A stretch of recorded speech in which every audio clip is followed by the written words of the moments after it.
What's up, everybody? Captain Gaige here at the Ward Melville High School Fishing Club Expo and fundraiser. We got people walking around with dogs, there's German Shepherds.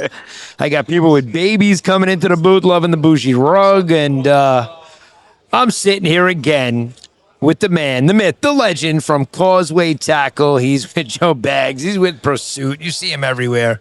My man, Brandon, is in the house again. What's going on? Thanks for having me on the show again. Appreciate it. Love having you Love on. being here. Yeah, no doubt. We always have fun, Paul. You know, listen, we can't wait for it to end because we've been here for 2 days, so it's work.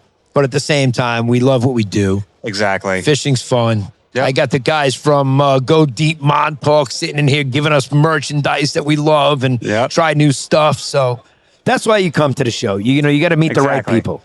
Yep. You pick up products, you meet people, it's a good show. If you fish on Long Island, this is a show to be at. So now, not only that, you just introduced me to the guy that runs the NYPD Fishing Club. So I'm going to be able to tell everybody that you heard in one of the episodes recently. I said that we wanted to call out all the different clubs, and I went to Copeg excited to call out the NYPD Fishing Club, and then I told you I couldn't do that because they only fish from the beach. Well, that was a bunch of bullshit. Yep. I just met the guy that runs the whole club. Yep, Warren, and they fish from everywhere, and it's all over. So we are going to challenge the NYPD Fishing Club. They accepted the challenge. We're highly outnumbered because we have 20 members in our club. He was like, well, I'm like, dude, I just started in like December, and so we're excited that we even have a club, and we got an awesome group of guys. Some of them were just here. I told them at our fishing club meeting about what I saw at Goose Hummock. Yep, exactly. Okay, I told them about the bar breakers. Yep. And I told them I'm going to Edison strictly to get these secret weapons.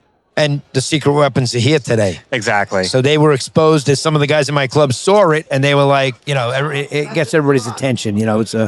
It's definitely a cool device. I can't wait to throw it. The bar breakers fish good. You can fish them like a diamond jig on top. They sink. So, there's so many ways you can fish them, and they cast incredibly far. So. They cast a country mile. Yeah, they really do. They're a good lure to have. And there's a ton of different ones. So what I love about them is I preach about this on the show all the time. Is a single BKK hook is my favorite. Yep, that's all you need. That's all you need. You don't need treble hooks. It's such a pain, especially when you want to release fish safely. It's tough. I don't use treble hooks anymore on our boat. We try not to. Smart. Yeah, it's much better. Everything that we have. If we're throwing a dock, it's got a single BKK hook on it. We love it. It's easier to get the fish off. Me and Corey are big on tagging and releasing. So when we're out fishing for ourselves, everything gets tagged and released. And in the tournament, everything was tagged and released. And on charters, people can keep a fish. You know what I mean? Exactly. So, we do a little bit of both. Yep. So you're here today with Joe Bags. Today, yes. I'm in Joe Bags' booth. Yesterday, Causeway's booth. So I'm all over, talking to people, meeting people. It's, like I said, this is a show to come to. Yeah, no doubt. And you know what's cool is Causeway's here because of you. I know they're here because of you, because they weren't here last year. Nope. This is our first show in probably 20 years now. And it's an epic show. Not only an epic show to come to, but this year it grew. It's a 2-day event. Yes, this was a good show, 100%. And it's packed here today. It's not like it's just, there's a good Sunday crowd. It's second day. It's actually packed here. There's a lot of people here, and we're selling a lot of products. Joe Bags, Causeway, both. It's just, we're moving product, and it's nice. People are excited. Fishing's going to start soon, and this is a show to come to buy everything right before Striped Bass opens. Yeah, we're 37 or 38 days away from April 15th. I'm always looking I type into Google how many days till April 15th, and I see, and Friday night it was 40 days away. So what is that? 39, 30. So today it's 38 days away until the opening day of Striped Bass. And we're feeding, we're all chomping at the bit. It's finally 50 degrees out. Yep. The last water temperature that I heard was 35 degrees. Wow, yeah. So the water temp got down cold this year. Yeah, it was cold. Definitely a cold year. The waves in Montauk were frozen. They were coming in with slush. Yeah, that was crazy. Cool to see, but, it's we want the spring to happen. And historically, when we have a colder winter like this and the water temperature is cold, the spawn has been incredible. We've had a good spawn. That's right. So let's hope that that's the case this year. And we get these 50-degree nights that are happening now, and the water temperature starts to warm up, and it's right on time for 49 degrees on April 15th and 50 degrees right in that frame. And once it hits 55, that's really the number I always tell people. Exactly. That's when they get unlethargic and they will eat anything you put out there for them. To eat. They are. And I love it, man. So I'm super excited.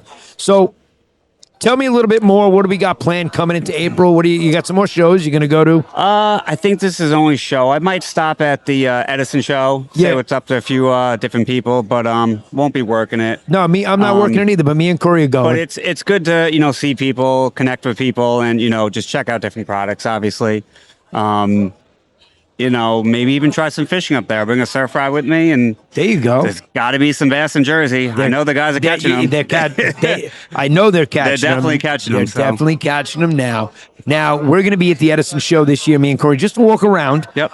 Meet the guys that run the show, because next year we will get a booth there, because we launched April 15th starts our first official fishing league here in the Long Island Sound. So the fishingleague.com starts on the North Shore this year for New York and Connecticut, from the Throgs Neck Bridge all the way out to the race. Yep. So it covers the entire Long Island Sound. Next year, it's going to be on the South Shore of Long Island, and it's going to be in New Jersey. Wow. So that's why I want to go to the Edison, Jersey show this year, see that, get it acquainted with it, and be able to... The Edison show is a good show. It's the biggest show I hear. Yeah, it really is. It's a good show to go to. Yeah, I'm excited. We'll see Phil from Goose Hummock. Yep. I hear he brings the tank in there to cast into. Yeah. Oh, they bring the whole booth. They bring the whole store to this show. It's actually incredible. I can't wait to see it. I really am. I'm super excited to go, and I'm actually glad I don't have to set up my booth and sit down and watch a booth all day, that I can go mobile with a GoPro and a microphone and just go meet some people and make some cool content. Yep. That's all it is, and be mobile and see it. So I'm really excited about that. Nice and easy. Now,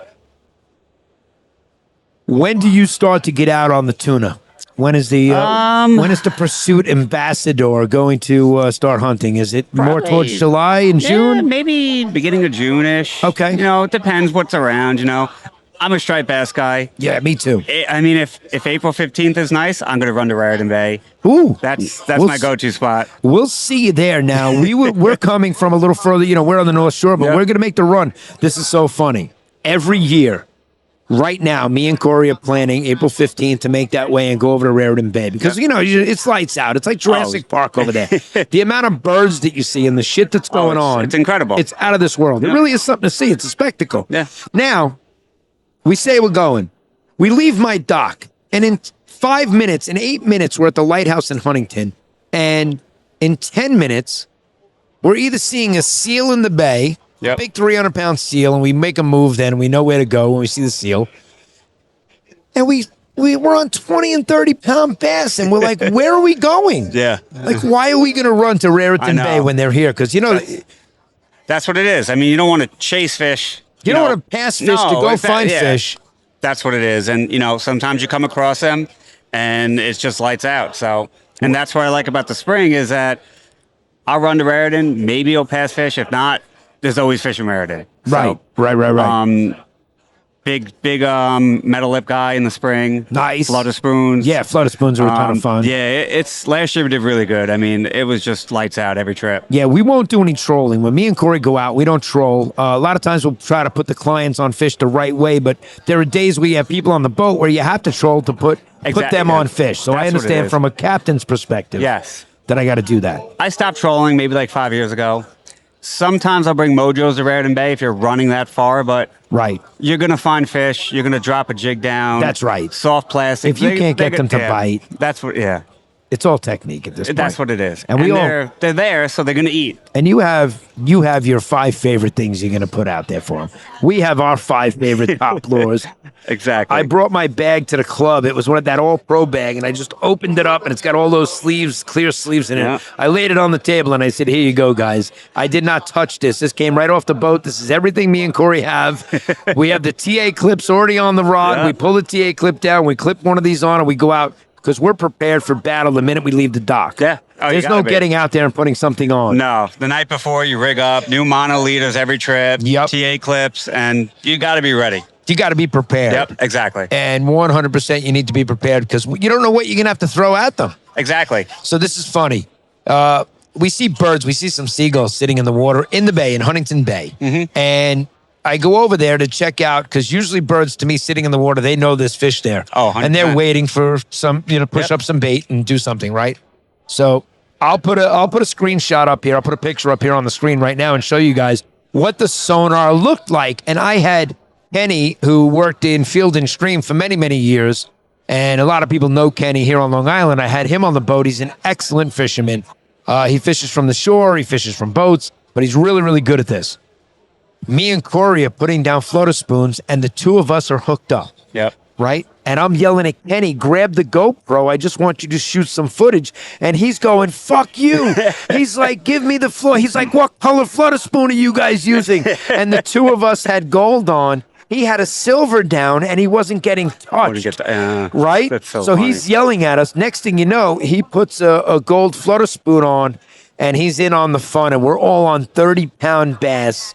When you see the screen, and I'll show it to you. I love that. It was April 16th because you heard about our trip on the 15th. April 16th, and I had him on 30-pound bass, and we were dying. And we got fish they're thumping on the deck while he's getting spooled that we can't get them off fast enough and into the water. And of course, that's a big thing for me and Corey. Yep. When we catch them, releasing them is just as important. Yeah, you got to swim them sometimes. We're not keeping them. Yeah. And hopefully, and that's what I love about the floater spoon. It's so easy to grab it and get them out and get them back in. You almost don't even need a dehooker. No, I love floater spoons. One of my favorites. It produces big fish too, which is nice. How great is it when you get hit and you miss, and you swing and you miss, but you felt that hit and you're like, that's the best. It is the best. That's what makes it addicting. Drop it down again, and then boom, you're on. I talked about it a few years ago, actually, a year ago, last year on the podcast, that years prior, it didn't even exist. No. It became a fad, and you saw everybody out there doing this with the floater spoon, lifting it and letting it back down. Exactly. I started with spinning rods. I switched all conventional now for floater spoons. Yep. Game changer. Unbelievable. It's so much better. Me too. We use very, very, if you saw the rods that I'm handing to guys, and I'll give you the smallest setup, a slim wave with a black max on it. Yeah. I got guys coming down from lakes up in Pennsylvania catching 37, 38, 39-inch bass on a little slim wave rod that kids use for snappers. Yeah. And he's playing the fish and having a ball and thought it was the greatest thing ever. That's what it is. It's a blast, It's fun. Yeah. I love that kind of fishing, So I'll give you another lure that I'll share with people because here we are talking with somebody that runs a tackle shop. Yep. Something else that I gave a shot that we were fishing one day that we were producing and the boat next to us was catching nothing. And he yells over to us, "What the hell are you guys using?" And I yell over, "Jigs." I had on the Nomad Vibes. Those are, And I was using the Bunker Nomad Vibe, and we were crushing it. And we did have we had diamond jigs on too that happened to just be crushing it. Yep. We were in them in a good rip. And we had a girl on the boat, and she's hooking up, and they're watching 4 rods bend over, and they're yelling over, "What are you guys using?" I said we were using jigs. Meanwhile, the Nomad was crushing it every time he dropped it. Yeah, those are nice. I'm a big swim shad too guy in Raritan. Early spring, they like those little swim shads. I've always and here I go another. The little one is the small white one with the red eye. Yep, exactly. To me, on the light tackle, you throw that out. And if I'm even in the back bay where it's a little like in, let's just give an example, like a Bird Island in Northport, and there's less salinity back there, I'll even throw a 1/2-inch bucktail over into something like that, to give you an example of what I used to do off of my kayak. But off the boat, I love the swim shad. It's one of the most, it produces. They work, exactly. Why change something that it works? And it's the perfect size for the springtime. Yeah. Because you got to remember, they're just getting out of that lethargic stage and that crushing adult bunker that are 12 inches. Exactly. Until the big bunkers show up, the small baits, small presentations work perfect. And if you match the hatch and the presentation works, it always catches fish, which is why Brandon's saying it and I'm saying it. And we're just telling you so you do it. Yep, exactly. That's why you tune in and listen, because we love to give you different perspectives from different captains that run stuff. Now, listen, me and Corey are happy to drive down to the South Shore and jump on the boat with you to go to Raritan Bay. It's a much quicker ride from where you are than where I am in Huntington to go to Raritan Bay. So we'll be happy to join you. Me and you will collaborate. We'll make some really cool videos. We'll plan a trip, 100%. I love Raritan. That's my spot. 100%. And you're always welcome to come join us in our area because we know the spots. Then we'll go out, we'll have some fun. We'll make some cool videos on the North Shore. Sounds good to me. And this way we can reciprocate with the crowds because, I told you, I used to launch my boat at, Wanto Park. Yep, exactly. Right behind me. So we even discussed this. That yellow building is an icon. Exactly. Yeah. You can't change the color of that building. No, it's got to stay yellow forever. That's right. So you're here today. You're with Joe Bags. Yesterday you're here with Causeway. Yep. You're still wearing the Causeway shirt. Yep. Which is good. Yesterday he had his fishing hat on. It was awesome. I saw him from a mile away. I heard Kurt is here today from Pursuit. Kurt, yeah, he stopped by. He was here for a little bit with his son, and they left. But yeah, he's excited to fish too. So we'll get him on the boat. We'll do some fishing, get some content, and absolutely, because we'll again, make it a good season. Brandon is also the ambassador for Pursuit. You saw him on the podcast at the boat show. That was a great episode. Yep. That got a lot of attention. Kurt did fantastic. Yeah, I think he's better on the mic than he thought he was going to be. Yeah, he knows his stuff. He knows the boats. It's easy. And when you can talk about something passionately, people want to hear it from the guy that's in charge, runs it, does it, knows it, sells it, knows what the buyer wants. He's the whole package. Exactly. He does. So if you guys are in the market for a Pursuit, you definitely want to reach out to Kurt.